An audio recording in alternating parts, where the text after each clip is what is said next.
Welcome to day one of the Ultimate Depression Survival Kit, How to Overcome and Master Depression with me, Dr. Moses Simuyemba.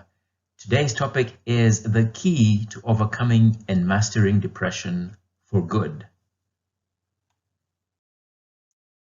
The first thing you must do, if you have not already done so, is watch the video of my depression experience where I explain what I went through so that you can appreciate where I'm coming from and why I am so passionate about the topic of depression and coming up with lasting solutions to it. Follow the link on this page to watch that video. The first thing we must do as we discuss the topic of depression is to make sure that we are talking about the same thing. And that is, how do we diagnose depression? How do we know somebody has depression?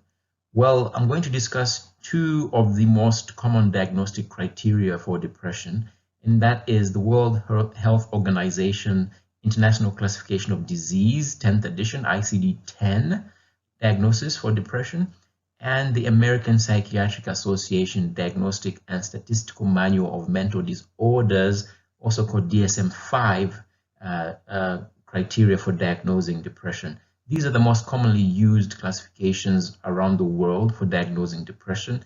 There are a couple of others, but mostly the others are used for research purposes and not for actually diagnosing individual patients. So this is why I focus on only these two for now. They will be applicable to most of you in most of your situations. Let's firstly focus on the World Health Organization diagnostic criteria, which is the ICD-10 diagnostic criteria. So according to this diagnostic criteria, the key symptoms of depression are three. First one is persistent sadness or low mood, and the second is loss of interests or pleasure, and thirdly, fatigue or low energy. And at least one of these must be present on most days, most of the time, for at least 2 weeks for you to think that you might have depression. So the loss of interest or pleasure is in loss of interest or pleasure in activities you normally find interesting or pleasurable. And so this is an indication of a change to your routine, a change to how you feel about what you normally find interesting or pleasurable. And the persistent sadness or low mood, I think that's self-explanatory. Another key one is the fatigue or low energy, just feeling like you're out of it, you can't concentrate, and so on and so forth. So let's move on and look at what the other criteria for this diagnostic, the ICD-10 diagnostic criteria is. So once you have established that one of those three major symptoms is present, you must look at further these associated symptoms, and these are disturbed sleep. So for some people that might be less sleep than usual. For some people it may be more sleep than usual, but there's a disturbance in your sleep. For most people though, it is less sleep, but it happens the other way around, that you might sleep more than usual. There is also poor concentration or indecisiveness. And thirdly, low self-confidence. And next, poor or increased appetite. So some people might eat more than usual, and some people might eat less than usual when they are depressed. It is important to understand your own particular normal situation, and so you're able to recognize what is abnormal for you. Another one is suicidal thoughts or acts, and this is a very serious symptom that requires usually urgent action or intervention. Then we have agitation or slowing of movements. Some people become more agitated, like nervous, and so on. But some people become slower in their movements, so just sluggish and not seeming to have any energy. Another symptom is guilt or self-blame, according to the ICD-10 diagnostic criteria. Those first key symptoms, the three key symptoms, and then these 7 associated symptoms then make up a set of 10 symptoms that define the degree of depression and therefore determine the management based on that particular degree. So you are not depressed if you have fewer than 4 symptoms of those 10 that we have discussed. You have mild depression if you have 4 symptoms. You have moderate depression if you have 5 to 6 symptoms. And you have severe depression if you have 7 or more symptoms with or without psychotic symptoms. So these symptoms should be present for a month or more and every symptom should be present for most of every day for you to determine whether or what number of symptoms you have.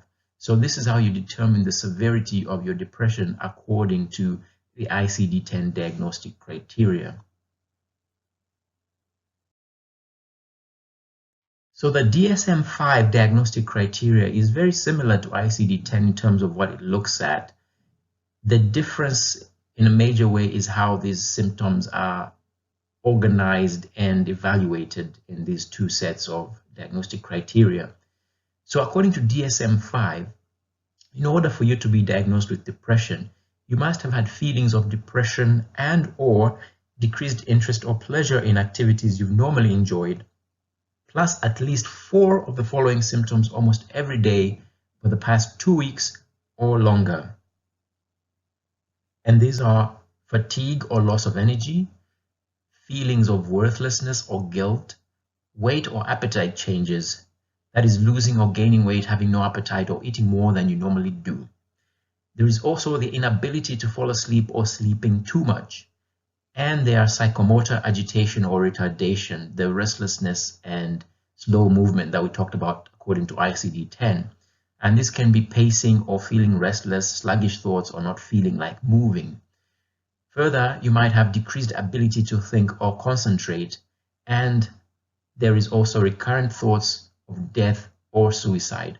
So you can see the similarity here. It's just how they are worded and organized. Other than those symptoms that we've just discussed for DSM-5, there is also what is called mixed features in DSM-5. And this mixed features diagnosis indicates that you have both symptoms of depression and mania, but that you don't quite meet the criteria for a diagnosis of bipolar disorder. And we won't go into diagnosis of bipolar disorder today, but you've seen the symptoms of depression as has been discussed in the previous slide. These are the symptoms here now of mania that we're going to look at, and these include elevated mood, inflated self-esteem, pressured speech and increased talking, decreased need for sleep, flight of ideas or racing thoughts, increased energy or goal-directed activity, and greater participation in activities that are pleasurable but have the potential to have bad consequences, such as excessive use of alcohol or risky sex. So these are symptoms of mania. So you might get a diagnosis of depression with mixed features according to DSM-5. There is an exercise in the workbook for you to look at diagnosis of depression from an ICD-10 perspective as well as a DSM-5 perspective. I would suggest you go through that even if you have already been diagnosed with depression, so that you understand better what your symptoms are, because that is important in understanding how to tackle them on an individual level. Why do most strategies to address depression or overcome depression fail? A lot of people try different things to address depression, but sometimes seem unsuccessful. Why is that? Well, the reason is simple. It is because many people focus on only 1 or 2 solutions to overcome depression. And typically that is some combination of medication, therapy, or counseling. And that is what most people focus on when they think about how to handle their depression. But let's look at why that is not an ideal situation.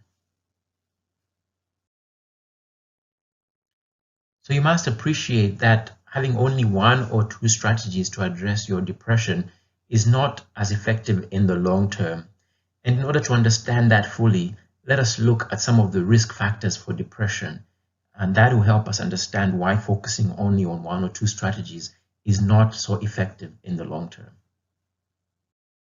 This is one way we can organize the risk factors for depression. It is by no means a solid classification or a standard classification. I've just put it this way to organize the thoughts for us and get us into a certain frame of thinking. And one is genetics, second is biology, third lifestyle, and lastly environment.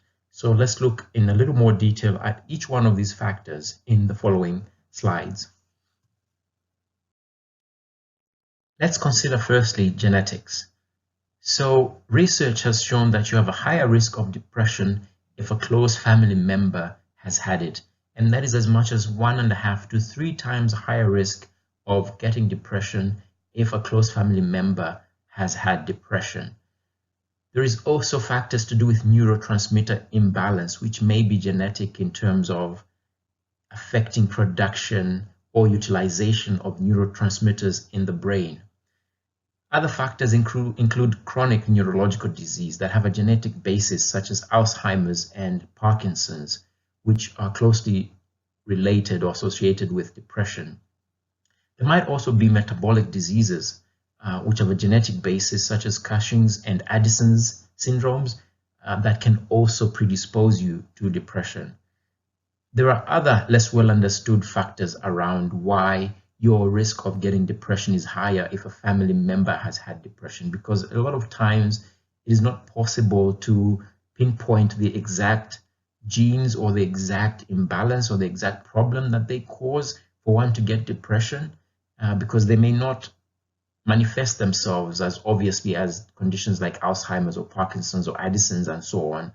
But there is a lot of thought out there and research showing that there is a strong genetic link, even when it is not an obvious link, that the genetics may not manifest themselves in other ways that predisposes you to having a higher risk of depression if a close family member has had it. Now, understand that that does not mean you will inevitably get depression if a close family member has had depression. It just means you have a higher risk.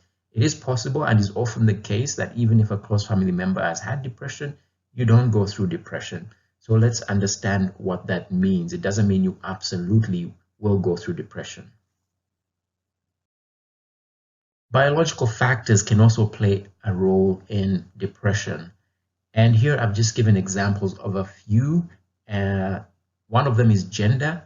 So depression has been shown to be twice as likely in women as in men. So not that men don't go through depression, but it's less common. However, that's also debatable, as we will discuss on day 6 when we discuss myths around depression. Age is another factor. The peak age of onset is between 20 and 40 years old. Can occur earlier or later in life, but this is the most common age range at which it occurs. Physical illness of various kinds can cause depression. Accidents as well as childbirth. I'm sure you might have heard of postpartum depression, where women might go through depression after delivery, but even during pregnancy. But it's called postpartum because most commonly it's after childbirth. There is also death of a loved one. I've classified this as a biological factor here, just as an example. Other illnesses such as dementia can also predispose you to depression. Medication also, some medication can predispose you to depression, including some antihypertensives, some steroids, and some anti-Parkinsonism drugs. So just to consider that there may be biological factors that can be responsible or contribute to depression. Also linked to biology, I've put it here as biological factor, is chronic illness. For example, HIV, obesity, diabetes, cancer, stroke, coronary artery disease. These have all been found to increase one's risk of depression, and we will discuss these a little later on in a bit more detail. Let us consider now lifestyle factors, or factors that contribute to or affect your lifestyle. Marriage is one such factor, and there is a higher rate of depression in widowed, separated, or divorced people. Married males have lower than never married males. So a married male has a higher risk of depression than one that has never been married. Surprising factors, but that is what the research says. However, for females, it's the opposite. Married females are more likely to be depressed than females that have never been married. Surprising. So marriage affects males and females differently when it comes to depression, it seems. Domestic violence is another factor that we might term a lifestyle factor. And then there is occupational or financial loss. So loss of a job, loss of earnings, loss of money can also contribute to depression. Socioeconomic status is another one. Depression is more common in lower socioeconomic status individual than higher socioeconomic status. So there is research around all these factors and how they contribute to depression in various ways. Other lifestyle factors include substance use or abuse, and the biggest ones here to consider is smoking and drinking alcohol. There's also other drugs less commonly, but smoking and alcohol use are the most common factors associated with depression. Stressful life events can also lead to depression. So I've put it here as a lifestyle issue, because often that involves work or that kind of situation. But of course, it can be other events that happen to us in life that are stressful to us. Caregivers are also more at risk of depression. So somebody who is looking after, say, a chronically ill person, people working in stressful environments like hospitals, doctors, nurses, caregivers, people who look after other people are more likely to suffer from depression. And this includes people providing human services. There is what is called, for instance, the Maslach burnout inventory. And if you look at that inventory, it assesses burnout for people who provide human services. So services that require interaction with people on a very personal level. You're more likely to suffer from depression if you work in such and provide such services. Other lifestyle factors include lack of exercise and a sedentary lifestyle. And we will look at some of these factors, including substance abuse and exercise and a sedentary lifestyle and stress a little later on. Under environment, there are factors such as a lack of social support, and we'll consider factors that may lead to that. Living in crowded spaces or cities has also been found to be associated with higher rates of depression. An important factor is social isolation. So being isolated from people, not having contact with people, not having a social network can contribute to depression. Other than that, being a victim of violent crime or witnessing violence. I've put this under environment because often this is related to the kinds of environments we live in or we work in. But of course, it can be related to other factors as well, such as marriage, for instance, in which violence, gender-based violence, can be a factor. There are also childhood risk factors, and these include parental negligence, abuse, which may be physical, emotional, and sexual, and loss of a parent. And on day 3, we will consider how this contributes to depression or increases your risk for depression, both in childhood and especially in adulthood. The previous slides were just to illustrate the point that there are many factors that can contribute to depression or put you at higher risk of depression, as well as affect your chances of recovering from depression. But let us consider these three issues here. One is that you cannot do much about genetics and some other factors. Those are probably beyond your control. You have no control over your family history of depression, what genes your family carries that put you at higher risk of depression.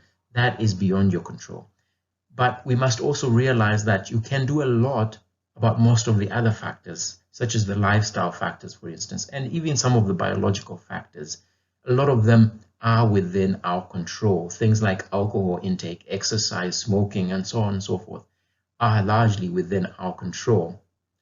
And lastly, you cannot determine or change what happens to you. For instance, when you talk about childhood trauma, those are things that were beyond your control. You could not have controlled what happened then. But the issue here to understand is that you can determine your response. You can determine how you respond to them, even though they've affected you so badly, even though they've led you down a certain path. At some point, you do realize that you can determine how you respond to them moving forward. You can do something about them to be able to cope with them better, resolve them better, and just handle them better. So that is what we'll focus on. So the emphasis of this program really is to focus on number 2 and number 3, those factors that you can do a lot about to change in your life, and those factors that you can determine how you respond to, though you cannot change them. Having understood the various risk factors for depression, as we've just discussed briefly here, you'll begin to appreciate why using only 1 or 2 strategies, and the strategies of antidepressants and therapy, for instance, psychotherapy, do not work very well in the long run.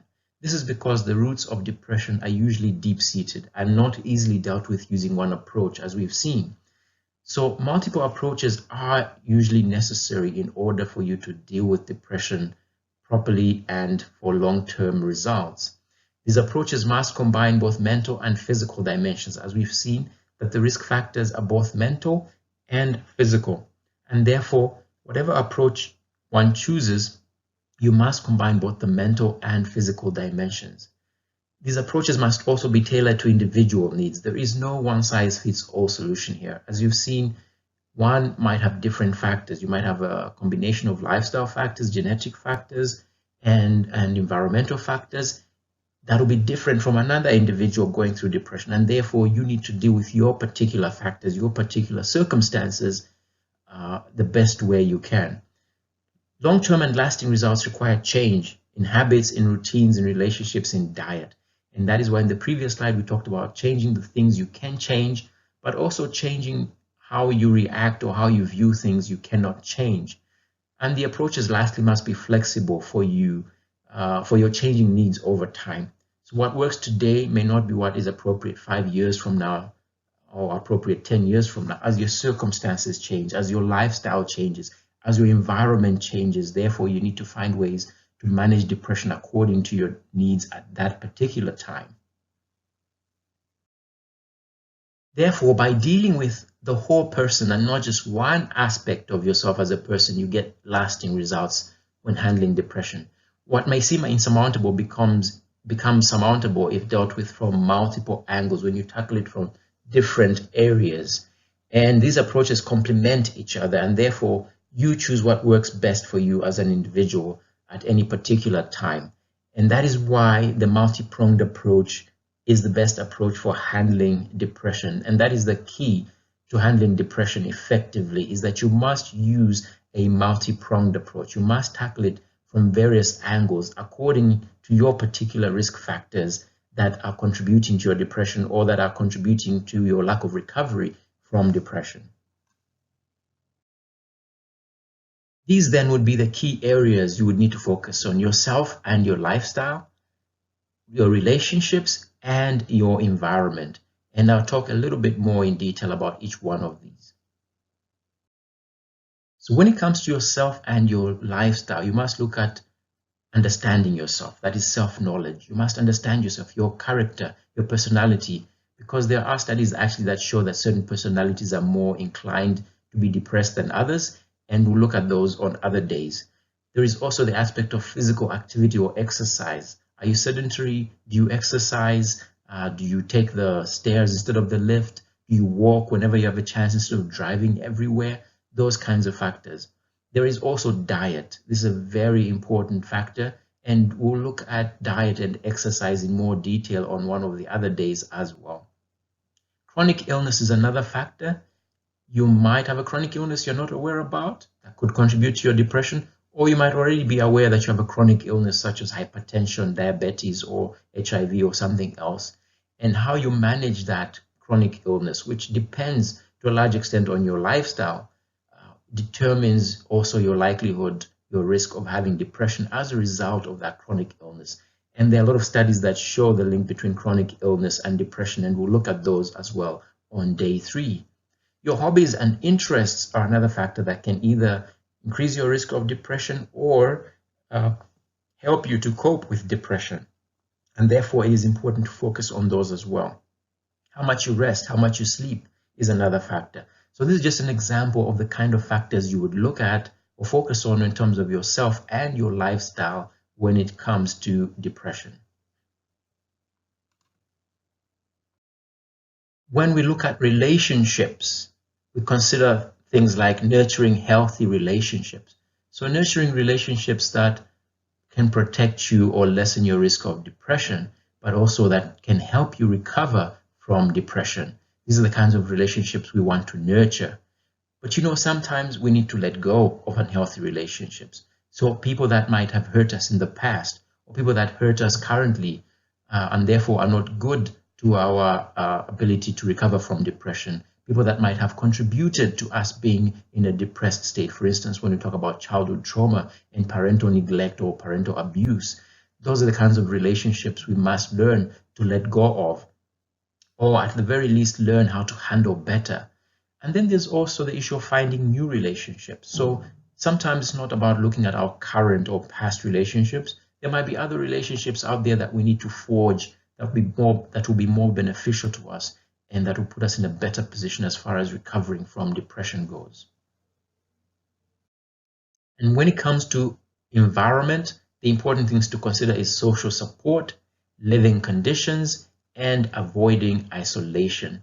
We will cover these in more detail on other days, so don't worry. Today I'm just giving you a broad overview so that we understand the basis of this program, the basis of why I say you need to deal with depression from a whole person, and the basis of saying that you can overcome and master depression for good once you understand how all these factors affect you and how they contribute to depression.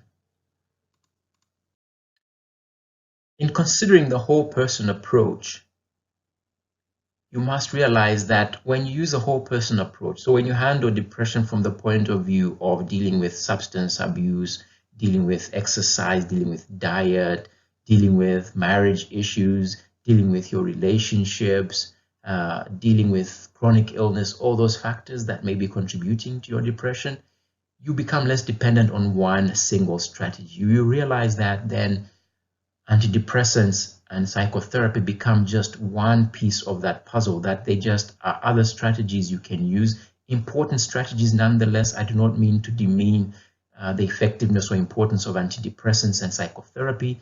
They are the mainstay of treating depression and very important. And I actually advise that whatever other strategies you incorporate into handling depression, antidepressants and psychotherapy of some sort needs to be part of that equation. They need to be part of that multi-pronged approach.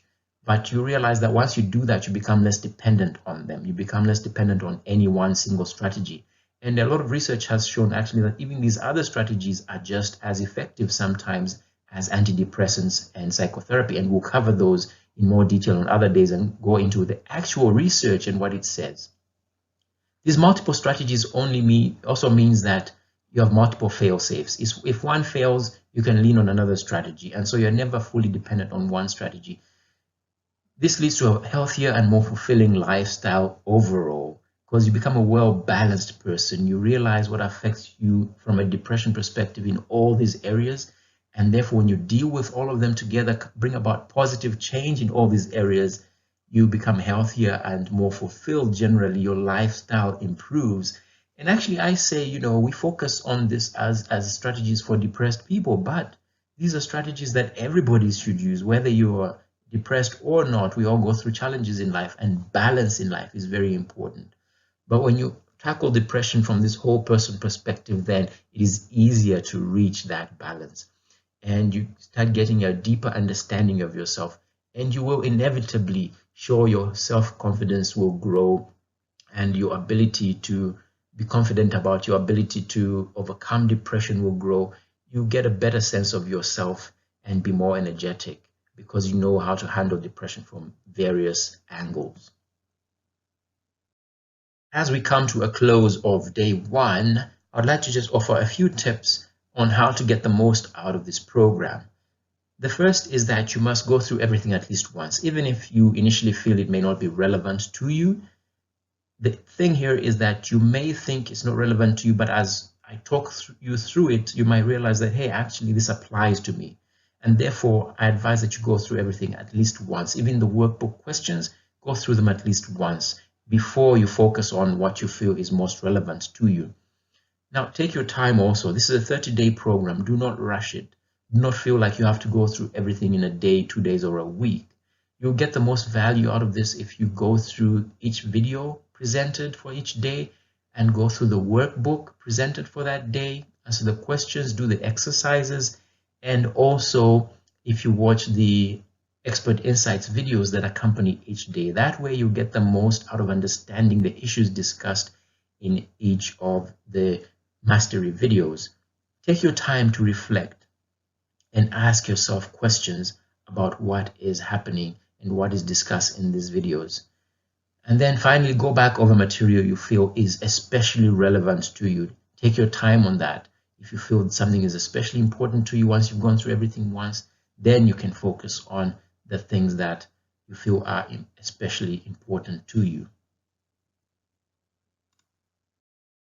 Lastly, just a note on personal exercises. Go through the exercises, take your time about them, print the exercises out, the workbooks, answer the questions, use pen and paper. That's always best than writing on a computer when it comes to thinking clearly and getting your thought process clearer. Think through things carefully. Take your time. If you feel that you need to take more than 30 days to go through this program, do so. If you feel that you need to take 3-4 days, a week to go through each video and reflect on what's covered in that video, do so. Work through this at your own pace. The 30 days is simply an ideal time period that I feel you can go through this. But if you feel you need longer in order to reflect and digest and apply the information to yourself, by all means do so. Write it down, because writing brings clarity, it brings more ideas to you. It helps you also to reflect later on what you've written. Writing has power. I always say that. I always believe that when I write things down, they seem to take on a life of their own and have more energy than just thoughts bubbling through my head. So thank you for going through the day 1 video. I'm excited to go through the other videos with you. I hope you've taken the message home here that there are multiple risk factors for depression, many things that can affect whether you have depression or not, and therefore many things that can affect how you recover from depression and how well you recover from it. And therefore, it is not wise for you to deal with depression simply from one angle, and that is taking antidepressants or psychotherapy. It is important to deal with it from the whole person perspective, where you look at yourself as a whole person, as an individual, and therefore look at what areas of your life you need to address in order to tackle depression effectively. I'm excited to have you on this program, and I'm excited for the learning that is to follow. Bye for now.